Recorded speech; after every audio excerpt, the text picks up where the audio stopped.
Assalamualaikum warahmatullahi wabarakatuh. Anak-anak kelas 8, untuk materi kita semester 1 di tahun ajaran baru ini adalah algoritma dan pemrograman bab satunya ya. Ini adalah lanjutan dari kelas 7 yang kemarin. Jadi kalian wajib untuk mengingatnya. Kalau lupa silakan dibuka lagi. Nanti tentu saja bikin program dan sebagainya yang pakai C++ kemarin ya.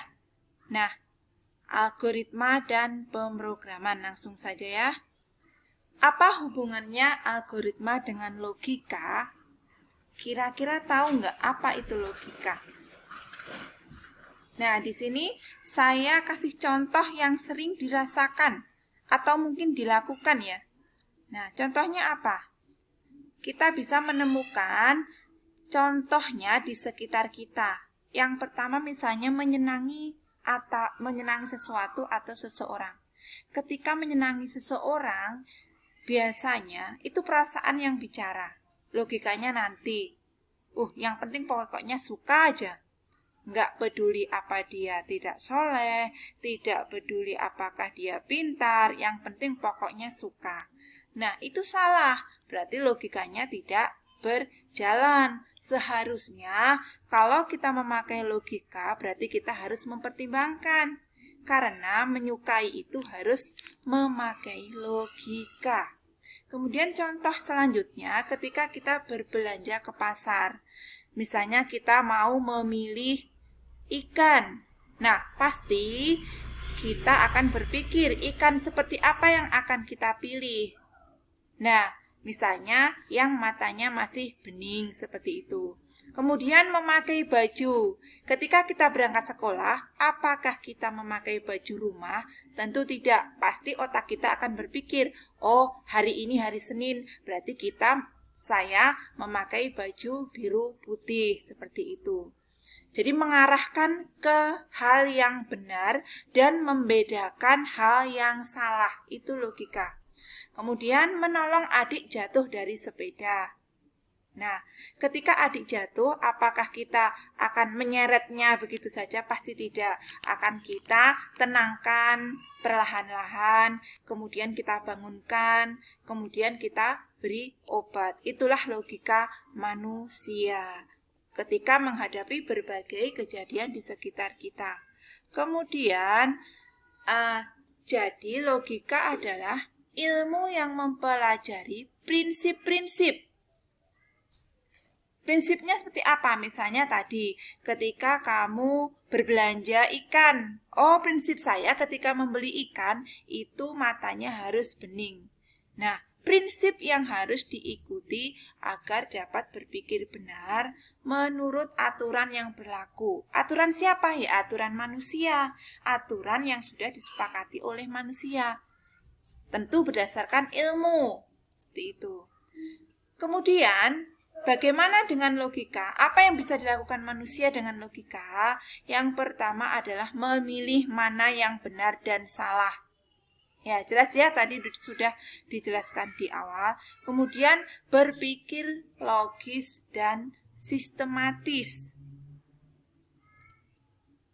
Nah, apa hubungannya dengan algoritma? Algoritma seperti yang sudah kita pelajari kemarin ya, merupakan urutan langkah-langkah logis dalam menyelesaikan masalah yang disusun secara sistematis. Seperti yang materi di kelas 7 kemarin, algoritma itu ditemukan oleh Muhammad bin Musa al-Khwarizmi ya. Beliau adalah seorang ahli matematika, ahli aljabar yang berasal dari Persia. Bapaknya matematika, bapak aljabar itu al-Khwarizmi. Jadi kita patut bangga. Nah, kemudian ketika menghadapi sebuah algoritma, maka kita akan melakukan langkah-langkah. Kata logis merupakan kunci dari algoritma. langkah dalam algoritma harus logis dan dapat ditentukan apakah bernilai benar atau salah. Nah, maka jika langkah-langkahnya tidak logis, maka kita juga tidak akan mendapatkan hasil yang diinginkan. Karena dari langkah logis ini dapat ditentukan apakah algoritma yang sudah kita buat sudah bernilai benar atau salah. Nah, langkah-langkah ini namanya perencanaan atau tahapan yang harus dibuat. Selanjutnya, algoritma disusun dengan pelaksanaan proses yang memiliki sederetan instruksi logis yang dikerjakan sejumlah operasi di sebuah prosesor. Misalnya komputer merupakan salah satu pemroses. Agar algoritma dapat dilaksanakan oleh komputer, maka algoritma tersebut harus diubah ke dalam suatu bahasa pemrograman hingga dinamakan program. Nah, bagi kamu yang pengen sekali jadi hacker nih ya, nah harus belajar coding dulu ya. Nah, program ditulis dalam satu bahasa pemrograman dan kegiatan membuat program disebut dengan programming. Nah, program, kalau kita sedang membuat program itu namanya programming. Sedangkan orang yang membuat program disebut dengan programmer. Nah, setiap langkah di dalam program disebut pernyataan atau instruksi. Instruksi yang dimaksud adalah sintak atau cara penulisan. Seperti kemarin ketika kita menggunakan program C++. Nah, instruksi yang kita masukkan itu namanya sintak. Jika suatu instruksi dilaksanakan, maka operasi yang terkait dengan instruksi tersebut akan dikerjakan oleh komputer. Misalnya kita mencari luas persegi panjang, maka inputnya panjang, input lebar, dan sebagainya. Komputer, kemudian apa hubungannya algoritma dengan komputer ini? Tadi sudah sedikit dijelaskan di depan ya. Komputer tersusun atas 4 komponen utama, yaitu pertama piranti masukan atau input. Yang kedua adalah unit pemroses utama atau CPU. Yang ketiga adalah piranti keluaran. Nah, di sini Ibu lupa, di sini ada memori ya, ada memori di sini.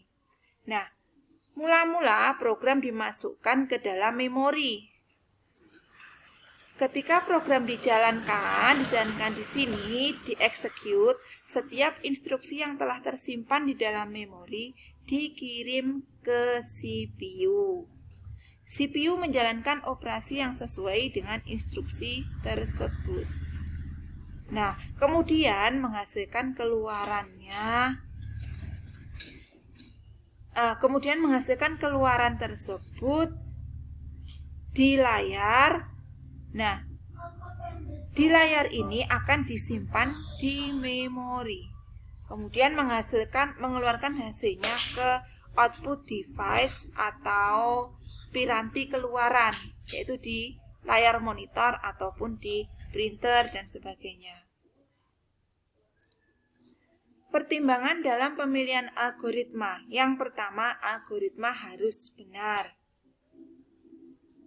Tidak peduli sebagus apapun algoritma, jika memberikan keluaran yang salah, pasti algoritma tersebut bukan algoritma yang baik. Nah, dulu ya kita pernah menggunakan C++. Bu, ini gimana sudah benar? Bu, ini gimana sudah benar perasaan, tapi kok masih salah? Ya, itu. Jadi harus benar, jangan asal tulis. Itu. Kemudian, seberapa baik hasil yang telah dicapai.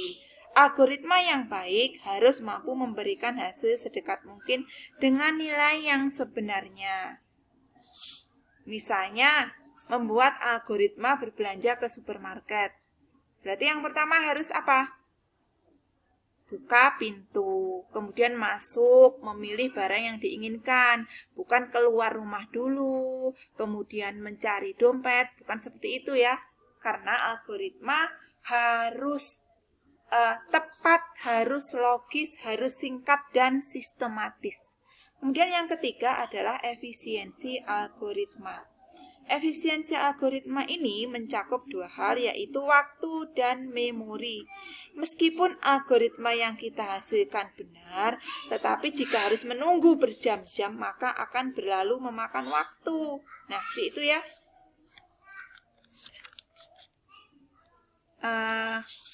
Kemudian, perhatikan contoh kasus berikut ini. Nah, dalam kehidupan sehari-hari, tak terasa kita telah menerapkan konsep algoritma dalam menyelesaikan masalah. Perhatikan ya, terdapat 2 buah gelas. 1 gelas berisi teh dan satunya berisi kopi. Bagaimana cara menukar isi masing-masing gelas? Algoritmanya yang pertama, siapkan gelas cadangan X. Ini ya, gelasnya X. Kemudian yang kedua, tuangkan gelas yang berisi teh ke gelas cadangan. Jadi teh ini kita tuangkan ke gelas X ini. Kemudian yang ketiga, tuangkan gelas yang berisi kopi ke gelas yang awalnya dipakai teh. Jadi gelas ini dituang ke gelas cadangan. Kemudian gelas yang isinya teh tadi kita beri kopi. Selanjutnya, tuangkan isi gelas cadangan ke gelas yang awalnya berisi kopi. Nah, ini tadi yang sudah berisi teh, kita tuangkan ke kopi. Nah, itu cara langkah-langkah atau algoritmanya, cara memindahkan 1 gelas berisi teh dan 1 gelas berisi kopi. Nah, anak-anak, sekarang tugas kalian, perhatikan lingkungan sekitarmu, kemudian buatlah urutan algoritma dari penyelesaian masalah yang ada di sekitarmu. Misalnya contohnya cara menggunakan mesin cuci. Ini sudah berkali-kali di kelas 7 kemarin ya. Masih ingat ya? Boleh selain menggunakan mesin cuci, yang lain juga boleh bebas. Nah, selamat mencoba. Assalamualaikum warahmatullahi wabarakatuh.